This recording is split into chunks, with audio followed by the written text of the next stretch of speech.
Hello again, this is Mike with Toy Train Tips and Tricks, and today we are comparing side by side the MPC Lionel version and the brand new Menards version of the N&W HC3 class hopper, which was also the original Lionel 6446 cement hopper.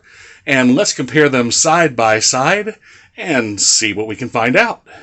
In 1954, Lionel came out with the first version of these, the number 6446 cement car. It was nuttered for Norfolk and Western, and that was totally appropriate because this car is based on an N&W prototype, their class HC3 cement hopper. And so this is a roughly scale model. It's downsized a little bit from the real thing, but it's based on a scale design, and so Lionel did pick an appropriate prototype, painted it for the appropriate prototype. Hard to say. But like many times before, Lionel, they picked the wrong prototype because the design of this particular car really didn't catch on. N&W only had about 25 of them, and so this design was kind of superseded by others. The 3-bay and 2-bay versions were much more popular than this quad-bay version.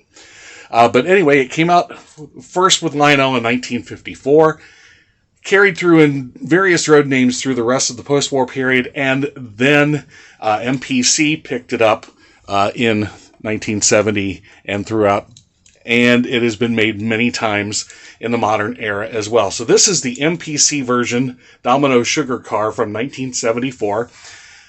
Now, both in the post-war period and today, sometimes the cars come with a cover. Sometimes the cover is off, and it is billed as a coal hopper, which this is really not appropriate for design as a coal hopper, but it's bigger than their traditional twin-bay hopper. So when they're looking for to represent a coal car that is more scale, with larger diesels like than the twin bay, they tend to use this, even though it's really not appropriate as a coal hopper. By the way, the twin bay car is pretty much a scale car, but is a much smaller car that by the 1950s was coming out of use. So also this car, the prototype, it was originally made in 1939 by N&W. By 1954, we were getting towards the end of its service life. Really, by the 1960s, these things were gone from the N&W. But in any case, sometimes we have with the lid, and yes, these doors do open, and they can be lost. I have to order a replacement, which are still available. I've got to get a replacement door for that. So looking at the MPC version, we have plastic trucks. We have all plastic construction. This is a very lightweight car. And as a result, you really, unless you're going to add weight to it, put it at the end of your train. Twin operating couplers with a thumbtack style, and your typical MPC style Symington Wayne trucks, which again are based on a real prototype, but a rather obscure one. Another example where Lionel bet on the wrong horse when picking a prototype design. So this is the 1974 version. Let's see how closely... oh, by the way, this hole right here, if this were a coal car, when the lid was off, there would be a brace there to help keep little hands from cracking the car when they pick it up. So either with a brace, or if there's a top, no brace. So, and you can see how this thing just rocks around. Really, it's not a really stable car. It's lightweight, best for the end of the train. So there we go. So now let's compare that to this brand new Menards car.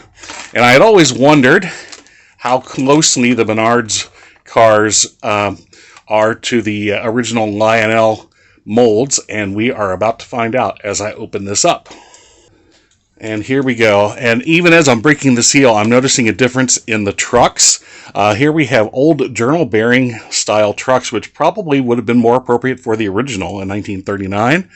And I see that even though this is an open top car, there's no bracing and there's no hole. So they have changed that. Let's open this up. Actually, time out. All right, let's use the right tool for the job here. Let's get a utility knife. There we go. And let's open up the clamshell. 3, 2, 1. Hang on.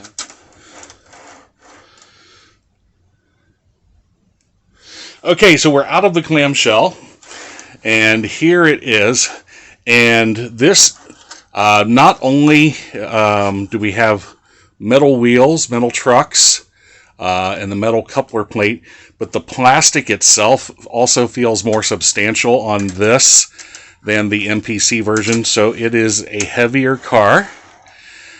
Notice also we have some nice brake detail on either end, which is missing. This is just empty space on the MPC car. That is a nice addition that we don't find on the MPC version. Otherwise, other than we've got the missing hole, but the tooling matches up pretty well one to the other. But we've got the added brake detail. The underbody detail appears to be the same. So here on the Menards version, we have what appear to be superior trucks. A little piece of tape there in the coupler. Now, I've read a lot of online reviews lately about people having trouble with Menards couplers. Let's see if I can pop this by hand. If I can get my thumb in there to pull the plate. That one doesn't. Yeah, there we go. Yeah, if you run this over the magnetic uncoupler, ping, no problem, and it pops open. And it seems to close firmly, no problems with that. However, I am noticing this truck in particular seems to be mounted a little tight. And you notice there's no up and down movement here. There's a little bit of vertical play on this side, but certainly not as much as what you would find as you see here in the MPC version. So there's a possibility that that might cause some problems on grades. You see how the truck doesn't want to compensate for going up that way. So that might be something I need to adjust. I see there's a screw in there. I don't know how I would get to it, but that might be something I want to play with. Actually, as I move it here, it seems to be loosening up. There we go. Yeah, as I play with this, it seems to be loosening it up a little better. So that might end up not being a problem at all. Notice also we have some really nice graphics on the end. Out of focus. There we go. And we have the Menards, and we have the card data. Very nice. It's a very colorful scheme. Now, I have avoided buying these in different prototype road names other than N&W, because they're not prototype for N&W. But when you're talking about a fantasy car like Skittles or like Domino Sugar, don't see really a problem with that, because there aren't any real-world cars decorated like this anyway. Okay, just as an experiment, I took the Menards car and I was running it up and down on the trestle that you see behind, just to see if that tight truck was actually going to cause a problem. And what I see is that because of the relatively short wheelbase of the truck, even on a grade as steep as our Lionel trestle set, which is really steeper than anybody should really use, it works fine. So that's not going to be a problem. The trucks roll so much better than the Lionel MPC version. It's a heavier car, even without the top. It's substantially heavier. I'd say at least twice the weight. So it tracks very, very well. I would have no reservations about putting this car at the front of the train. I really like the graphics. It's very colorful. I don't know what the WWY reporting marks are supposed to represent here, but nevertheless, there it is. So you can tell this is a sticker, and there's a little bit of an issue with it going over the little braces here, but it lays down pretty well. And so, considering the fact that that's really a big decal, it's a pretty good job. The other solution would have been to cut it, and then you would have had a break in the graphics. So, under the circumstances, they did a pretty good job. Now, these Menards cars, with the inflation that's going on right now, the price has bumped up. These were $19.99. They're now $24.99 list price. But still a $25 car, which is probably what you would pay for an MPC version in decent shape today. An original post-war version in good shape is probably going to be more like $35 to $40, maybe even $50 plus for some of the rarer versions. So it looks like, once again, Menards has a winner here. Like I said, unlike reports I've read on the internet, I'm having no problems with the couplers. The trucks roll great. I like the graphics. And again, it looks like Menards has a winner. Okay, and just for fun, I was checking to see, will an MPC era lid cover fit on the Menards car? And the answer is yes. All you have to do is to take these two little springs that fit down on the MPC car. These little brackets fit down into that square hole on the end of the car, and that holds the roof on. So if you wanted to put this cover on the Menards car, all you do is you just bend that piece back, like I just did by hand, and fit it down in there a little bit, and it fits nice and snug. There we go, got it back on there. Now, the Menards covers, I seem to recall some of their cars come with covers as well, and it looks like they have a different mounting system. They, instead of having that square hole, you see have these two round holes. So I would assume that their cover has a piece that fits down into there. But otherwise, the molds are virtually identical. I love the brake apparatus that you see on the other side here. I would turn these around so that side is towards my visitors all the time, and that is a sharp-looking car. So, Menards seems to have a winner for the price. Go out and get them. Now, if you don't have a local Menards, they do ship. You can have them shipped to your home.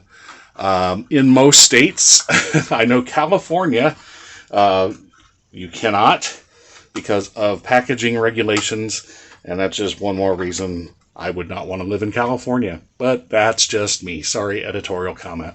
But in any case, if you don't have a local Menards, you can have them shipped most places in the continental U.S. will ship to your house for a small fee. Or you can have them shipped to the store. If your local store is out of one, order online. They will ship one from another store that they have it in stock to your store. And you can pick it up there. So there we go. Menards covered hopper, well, in this case, uncovered hopper, quad cement hopper, or in this case, Skittles car. This is brand new for 2021. And again, for $24.99, can't beat them. And especially check them out when they run their 11% rebate program. This is going to be quite a bargain. Okay, before I put this on for a test run, I noticed a little coupler height difference here. This coupler seems a little high.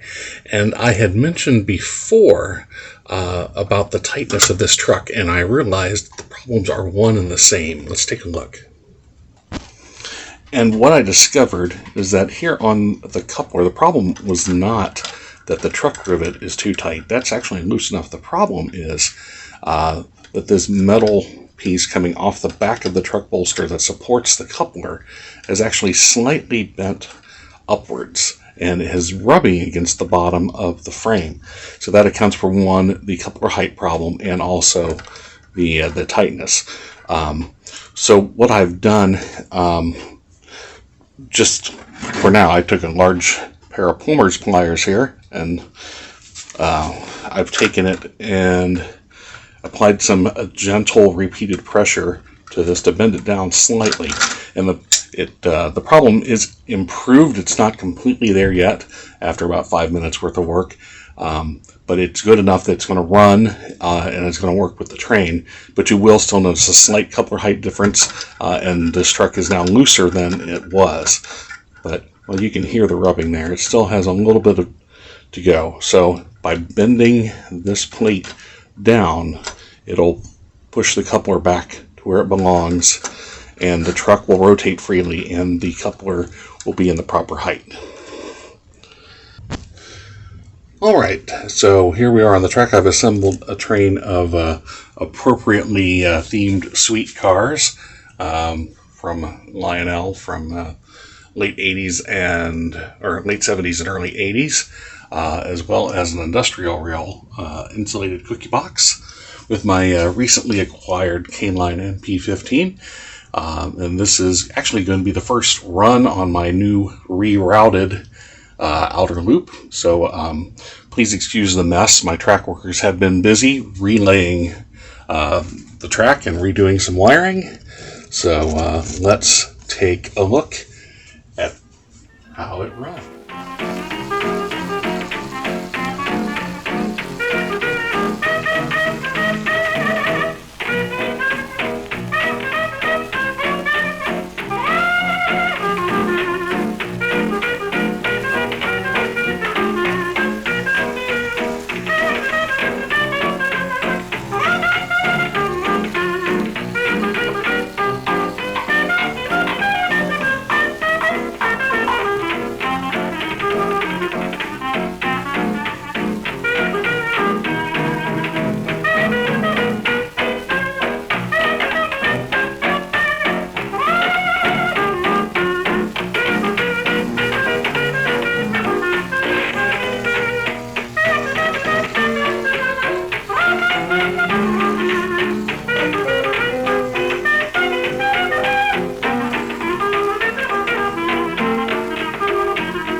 As always, I hope you enjoyed our video, and if you did, please like, share, subscribe, tell your friends, tell your neighbors, and until next time, keep the trains running.